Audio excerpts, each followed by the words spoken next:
Welcome back to Bridge Live, brought to you by RKD Group. I'm one of your co-hosts, Justin McCord, and with me is Olga Waltman and AFP DC board member and Feed the Children juggernaut, Beth Keller. Beth, thanks for hanging out with us today. Thanks for having me, Justin and Olga. Yeah, so we are charged with bringing the energy of Bridge to folks that aren't with us. Tell us a little bit about your Bridge origin story and how and what this place has meant for you in your career. Sure. So I have been to Bridge. This is my third year attending. I had always watched it from afar. Being in Atlanta for many years, just never had an opportunity to go. But I knew a lot of my mentors and coaches were all here. This is the place to be. But it worked out when I moved to DC, and then I started joining the board, and I thought, now's the time. I'm here. It's right in the backyard, but it's one of the biggest and best, and got the brightest here for sure. And so I love it because I feel like it should be called Bridges because there's so many different things happening with technology now and marketing. It's evolved, and so we're not just bridging mass, mid, major, and planned. We're actually bridging like the entire sector, so it's really cool to be here. It's like a highway infrastructure at this point, right? All the different ferries, roads. all kinds of things happening. Exactly. Yeah, so That's awesome. Don't tell the marketing people. They'll No. Yeah. I mean, easy there on marketing, easy there. So Beth, just to kind of jump in, how did you have unusual, all of us have unusual entry point into the sector. How did you end up in social good? So I think we were talking behind the scenes a little bit, so we'll give an insider's glimpse. Yeah. My first career was athletics. I played soccer, and I was played professionally for a couple of years, and we were doing a lot of community engagement, a lot of volunteerism, and I loved that feeling, that indescribable feeling that you get when you do something good alongside someone else. And I realized that could be, in fact, a profession. And way back many years ago, it wasn't necessarily something I thought I could go to school for. And when I started explaining it to folks at a very early age in college, it was, you have to join Peace Corps or you have to do these things. But I had a really brilliant professor in grad school who said, hey, you actually could do a master's in public administration and this is a path for you, right? And now we have so many different paths and it's been professionalized. But I really like the strategic planning piece and raising funds, because I thought that was equally as important as having really good programming, is to make sure those programs can sustain and that we're actually turning the dial on big social issues. So that's like the very beginning, and from there I was very blessed to be invited to join various missions over my career, and everything from direct service to policy and now back to direct service. And so So how would you feel about detouring this conversation into soccer or football? Let's go. That's your thing. Beth and I can talk about soccer for the rest of the time, and you can stay. I will have snacks. And I'll you just, can have I'll snacks. just sit back. Yeah. Okay, so actually, it's an interesting.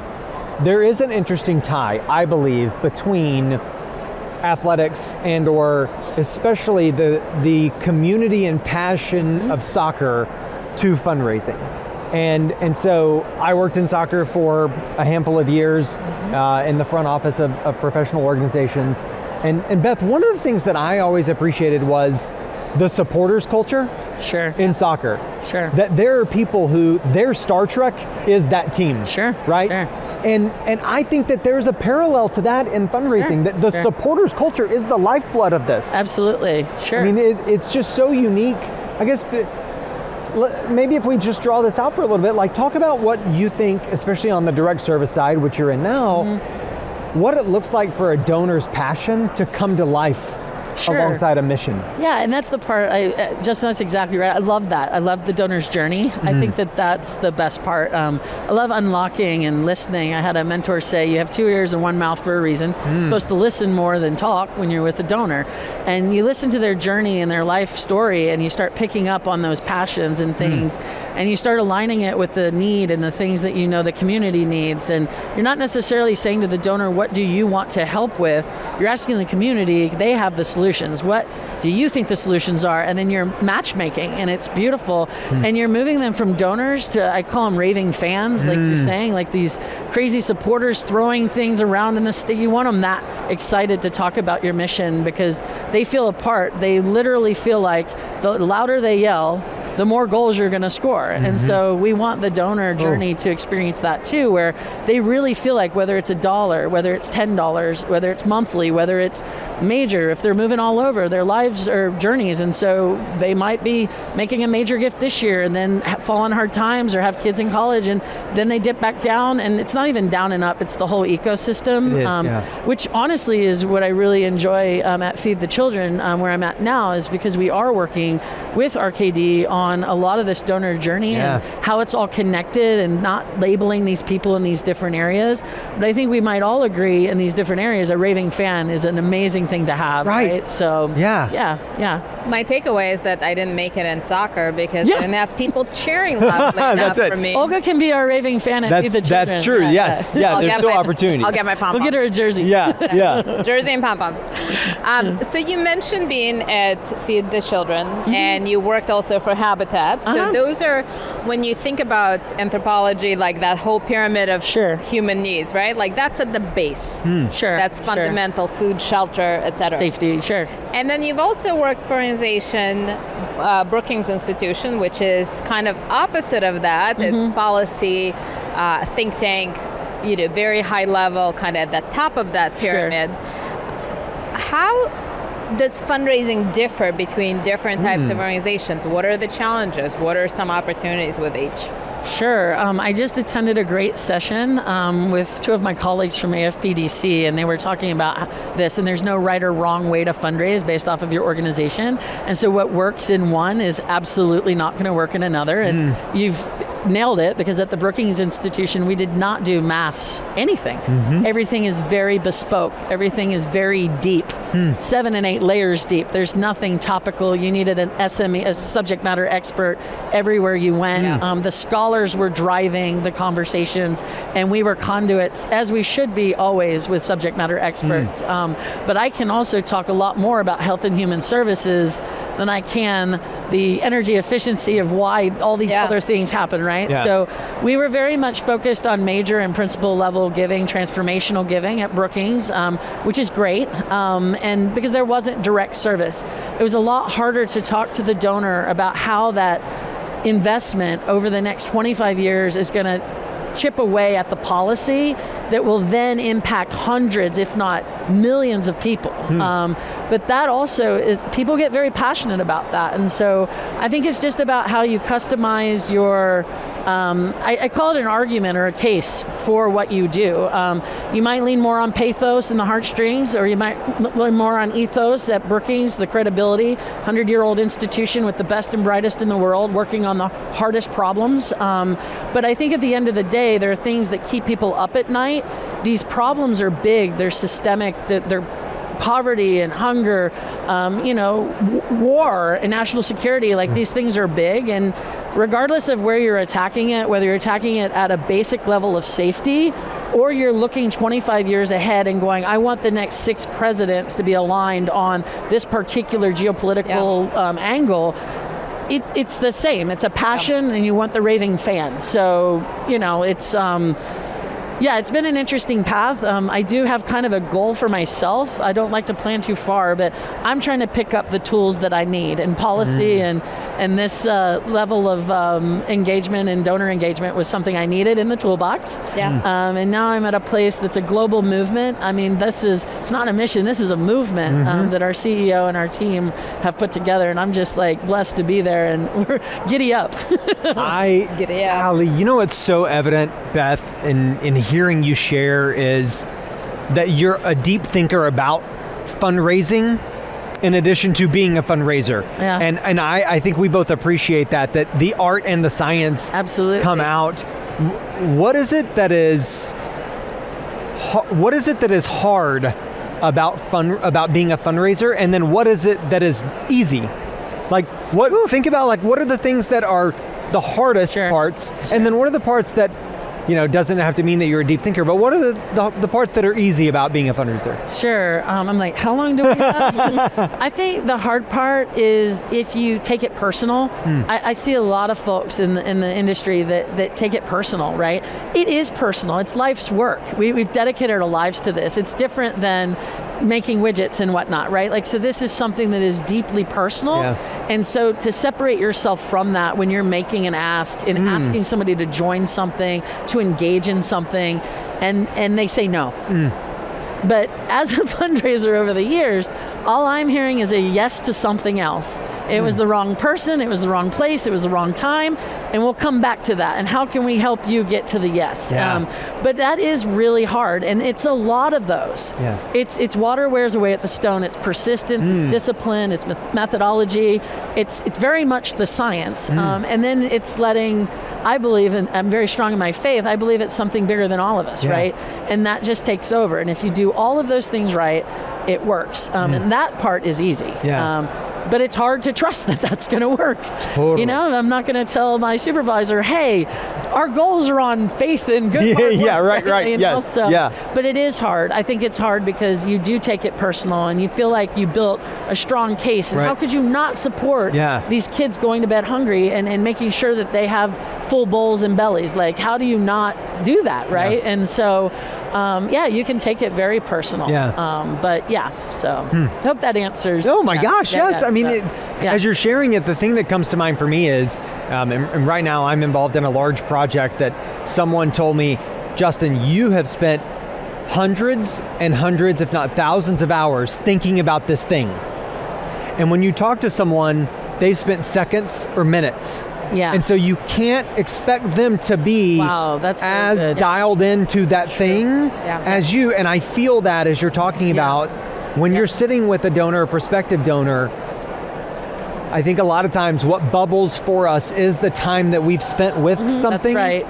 And we have to ground ourselves that they just haven't. Wow. Right? Yeah, that is a huge takeaway for me from the conference right now. Like just that, right? Like that's such a thing to remember. Like that even when we're sitting in these sessions, I think some of us that have been doing this for a hot minute, we forget that, right? And so what comes very natural, and I call it commonsensical to us, someone's hearing it for the first time, and I think that's meeting people where they are, and I think that's like a good fundraiser needs to do that. So thank you for the reminder, Justin, because we need to all be doing that. All right, you guys, I'm out here. Mic drop. Yeah. Well, if you stand up, the mic will pop out. That's true. Yeah. So that does happen. Details. So let me ask you this. Obviously, you work for this organization does very wonderful work, very innovative. What are some things that you and your team have conversations about that you wish other organizations and nonprofits would take a page out of your playbook? Sure. So what I can say is, in full transparency, I've been at Feed the Children for all of 4 months, but I made a huge leap of faith in going and moving my family to the headquartered state of Oklahoma. Boomer Sooners, I think that's what we're supposed to say. But what I'm excited about and what I think a lot of NGOs should be talking about is what our CEO, Emily, has been pushing on everyone, which is the science of scaling. Let's not linear keep moving the dial on these things. Let's think bold and big, and let's think system-wide, and let's get Wonder Kids and rock stars and do really hard work. That to me is goosebumps. That's exciting. I want to be a part of that movement. I want every organization that me and my family are passionate about to take on that same framework, because why not? Like, why can business do this, right? And I'm not saying they're all widgets, but why can some of the big brands do this and be successful when we have something that everybody would agree? Like, no one thinks a kid should go to bed hungry. Right. So why can't we fix it? It's so frustrating. We have the supply, we have the logistics, but we cannot turn the dial on this. Like we have all the partners, and so I would hope that some of the business principles and that people would take big risks, like Emily has done with St. Jude and ALSAC, and how I think is going to happen, and I pray that will happen with, there's that faith part again. Yeah, it keeps going up. Sorry. Hard work too. You shouldn't turn it off. Science, and if whatever you believe in, right? Like, but something bigger than us. The mission has to be bigger than us. It's mission over me, and I wish more NGOs would do that because they deserve it. but it's also really scary because at the end of the day, you have to keep the lights on, you have to pay salary, you have to do the day-to-day. But to have leadership and that would give teams, really brilliant teams, space to think big, or donors who would invest in capacity just so you can get up and breathe for a second to plan, because the people that are in this sector and in this whole entire place are here by choice. They could be working anywhere in the world and they are choosing this work because it has a double bottom line. And I think that, you know, it's really, I just wish more investment would happen in all around and that we would scale bigger, faster. There's this great saying, big budgets are better than little budgets. I don't know if you're familiar with that. Agree. Agree. Yeah. So what holds us back? Is it fear? Is it fear plus other things? Like what is it that prevents us from all adopting that big, bold, I'm going to make a bet on these 3 things this year? Sure. I think because it's the way we've always done it. I think also when you look at the evolution of the sector, you know, 25, 30 years even ago, you're seeing folks who started a lot of NGOs. It's very simple to create a 501c3 because you're using other people's money. But why do so many startups fail? Because you're not going to invest so much of your own, but it's okay that you'll take a risk with a public mission. Right, yeah. That's weird to me. It should be harder to start, and you should have more stewardship and more accountability. But I think the professionalization of the sector in general, again, like I was one of 2 MPAs in an MPH program, right? That had nonprofit focus, that's raised my hand and said, I want to go into that sector. Right. And my parents going, when are you getting a real job? Like, what are you doing this? Like, when your feel good wears off, I don't want it to wear off. I want to scale it. And that's, again, back to the RKDs of the world, right? You're helping us scale. You're helping us do things in a very innovative business way, and that's not a bad thing. No, right. You still need to maintain that humility and those humble beginnings.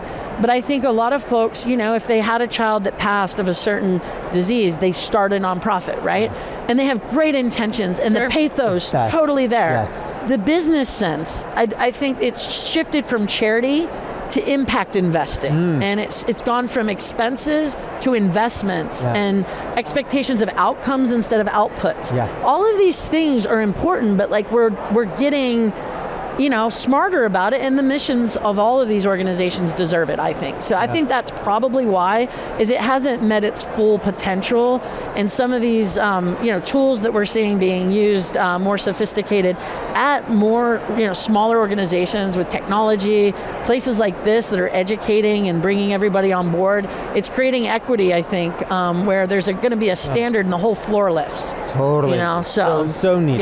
Yeah, well, we're just about out of time, so I think we just want to ask you about the importance of Bridge. Why does it matter to nonprofits and marketers? And you know, you're part of a group that launched focused on long-term strategy, so if you can close us out. Sure, it's similar to the answer with the floor lifting. I mean, I think it provides access, you know, for folks.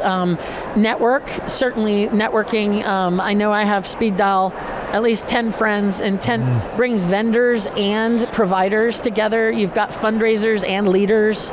So not just, you know, I think everyone's a fundraiser, but agreed. Yeah, so agree with you. Foot stomp. Yes. So, but I think again, it's one of the largest, if not the largest, spaces for this, and I think we need more places for civil discourse. Today we were talking about culture awareness. I mean, it's so much deeper than just the fundraising. It's all of it. It's the technology, the marketing, as you guys know, and I think one time a year we should all get together and throw down. So I think we need more Beths. That's what I think. So. We need more Beths and Olga. We're going to take a quick break, and we'll be back in just a few minutes. And thank you, Beth, for being such a wonderful guest. Thank you, Olga, for having me.